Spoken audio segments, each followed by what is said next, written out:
So in this video, we continue our work with solving equations. And these equations, these linear equations, are going to have fraction or decimal coefficients. So we want to talk to you about a strategy on how to handle those equations. The first thing you're going to do is you're going to find the least common denominator of all the fractions and decimals in fraction form in the equation. And then once you find the least common denominator of all the fractions, and that means looking at both sides of the equation, you're going to multiply both sides of the equation by that least common denominator, and that's going to clear your fractions and decimals. And then after that, we just solve the linear equation using the strategies in our previous videos. So take a look at number 1, for example.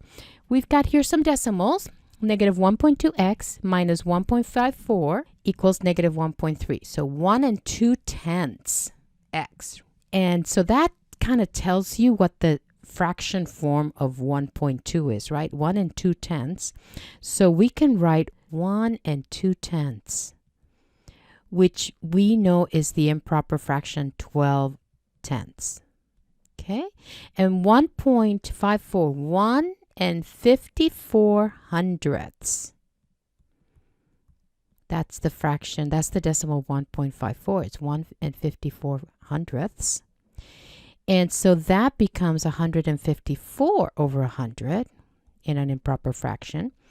And then the 1.3 is 1 3/10, which is 13/10, and it's negative, right? So let me rewrite what we have. We have 12/10 x minus 154 over 100 equals negative 13/10. So I've now changed all the decimals to fractions.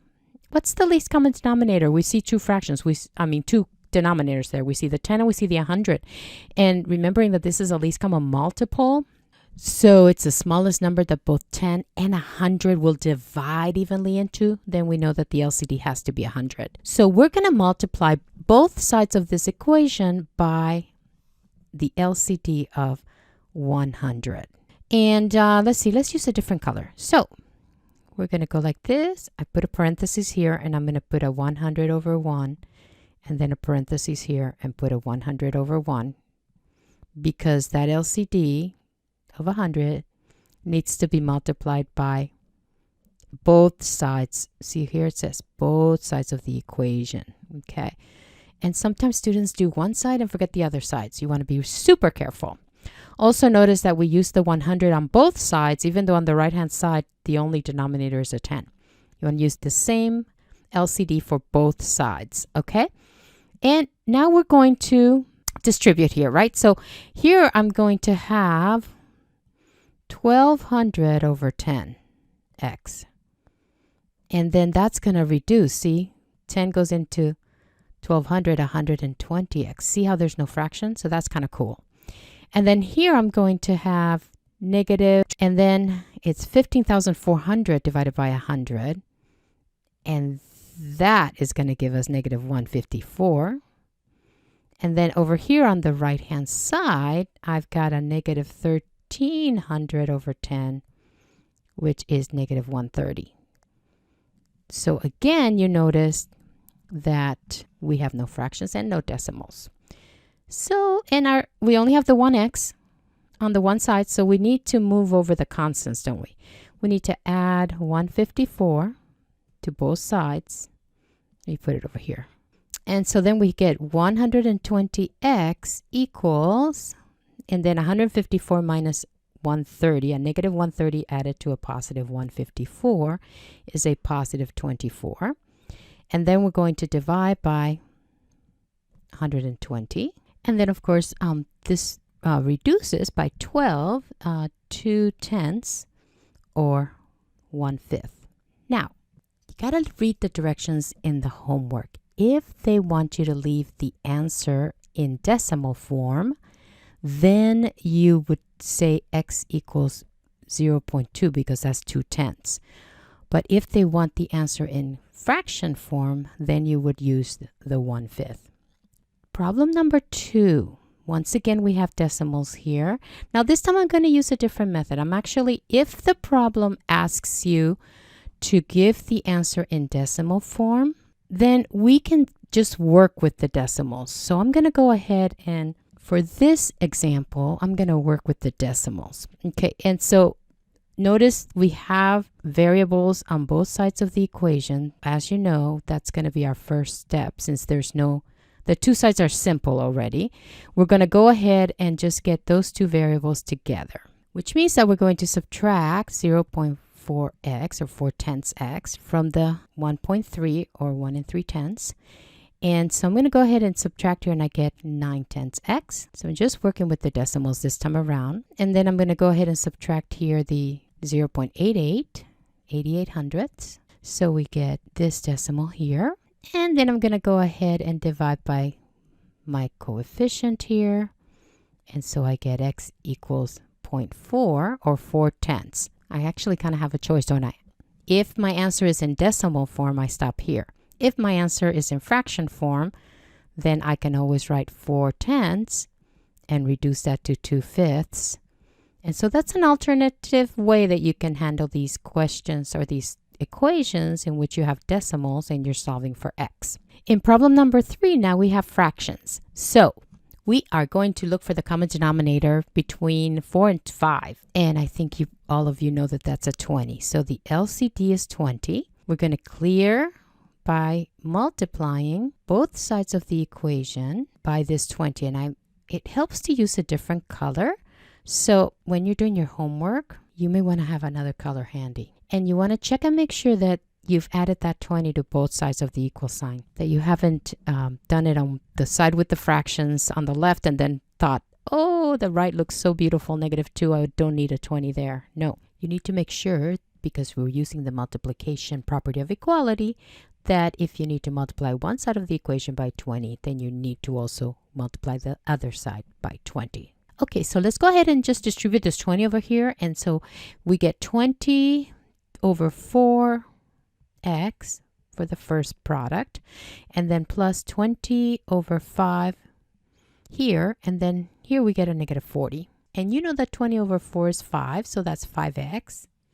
And 20 divided by 5 is 4. And now we just need to get this constant over with the 40. So we subtract 4. And we get 5x equals -44. Divide by 5. And x equals -44 fifths, which we're going to go check in the calculator. Okay, so notice how I went ahead and used the Stokey. I stowed -44 fifths into my variable x. Then I typed the left side of the original equation, and when I hit enter, I got -2, so that checks. Let's go to the next question. Now in this equation, notice that our left-hand side has a set of parentheses, and we're going to have to do some distribution. So I'm going to go ahead and do that. Distribute the 1/2, and then I get 1/2 x plus 1/2 plus 2 over 1 equals -2 over 1. I'm making all of these fractions. What's the LCD? If you said 2, you're absolutely right.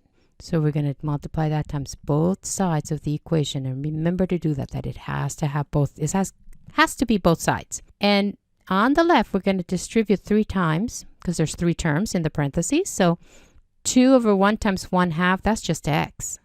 2 over 1 times 1/2 is a 1. And 2 over 1 times 2 over 1 is 4. And then on the right-hand side, we get -4. So adding the like terms on the left, we get x plus 5 equals -4. And subtracting 5 from both sides, we get x equals -9 as our answer. And the check is 1/2 of -9 added to 1 plus 2. That's a -8, isn't it? 1/2 of -8 is -4, and adding a 2 gives us -2, which is exactly what we started out with. So this checks. In this next equation, we have fractions and x's on both sides. Okay, let's get rid of the fractions first. We're going to clear by using the LCD. Looking at both sides, that's looking like a 15. So we're going to go ahead and put parentheses around these terms and do a 15 over 1 times both sides. And we're going to distribute here, and we're going to distribute here. Okay. 15 times 2 is 30. 30 divided by 5 is 6x. Okay. Did you follow that?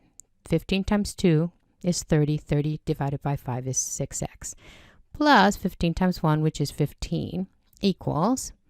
And then 15 times 1 is 15 divided by 3. That gives us 5. Plus, don't miss this one, 15x. That one's easy to forget. So now we've got x's on two sides of the equation. So we have to get those together. We're going to have to subtract, right? So we're going to subtract 15x from both sides. Gives us a negative 9x over here plus 15 equals 5. And then we're going to subtract the 15 from both sides. So negative 9x equals negative 10. And then we're going to divide by negative 9. And we get x equals 10 over 9. And I'm going to go back to the Stokke for this one. Okay, so here's my calculator. I stowed 10 ninths into x. I entered the left side of the equation, hit enter. Got 1.44444. I entered the right side of the equation, 1/3 plus x, and I hit enter. Got the same answer, which means that this 10 ninths is the solution to our equation. And now let's go to 6. Okay, you can see that this one looks a little complicated here. We're going to have to first distribute this negative 3/4. Multiplication before subtraction, so we will not be combining the 2 and the negative 3/4 first. Instead, we're going to distribute, and I always bring with me the sign. Make this a negative 3/4. So we get 2, then here we get a negative 3/4 x, and then when I multiply these two fractions, it looks like I get a positive 24 on the numerator divided by 12. That's 2. Oh, that was nice. A positive 2. Okay, equals 1/2 x plus 5. And we're going to clear fractions, but before I do that, you know what? Let's go ahead and add these two 2's that are here on the same side. So we get negative 3/4 x plus 4. 4 over 1. And over here I have 1/2 x plus 5 over 1. And as I look at the two sides, at the two fractions that are there, the LCD between 2 and 4 is 4. So we will multiply by 4. 4 over 1. Both sides, right? Let's see if I can squeeze this in here. So we're just going to multiply like that.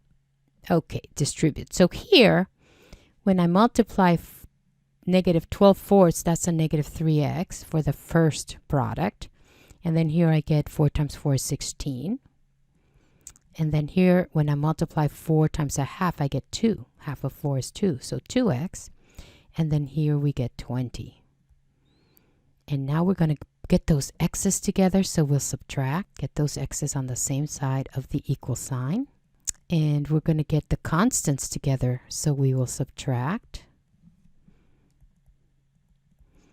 Looks like we get 4. And then we're going to divide by the negative 5 to get that x on its own. So x equals 4/5. And we're going to check it. You know what? I want to show you what happened here. I made a mistake. And I was about to just erase it and tape over it. But then I thought I wanted to show you that I caught my mistake when I did my check. So notice that I had gotten the answer x equals 4/5. So I stowed it here in x. And when I went to enter the two sides of the equation, I ended up getting 3.4 for one side and 5.4 for the other. So these did not match. So I said, whoa, what did I do? And guess what? The first thing I always look for, a sign error. So it's right here. See how I didn't divide by negative 5 on the right hand side? So this should be a negative 4/5. So now we're going to go in and just check that negative 4/5 and see if that's the correct answer. Okay, so now look at what happened when I put in negative 4/5 for x. Those two sides match. So this was good that I checked. And now I have to tell you that sometimes when I go to grade exams, my students, they will check their answers and then they'll get that the two sides don't match and they stop. They don't go back to check why they got something wrong. So the purpose of the check is if those two sides don't match, then go back and check your work and see if you missed a sign like I did. Okay,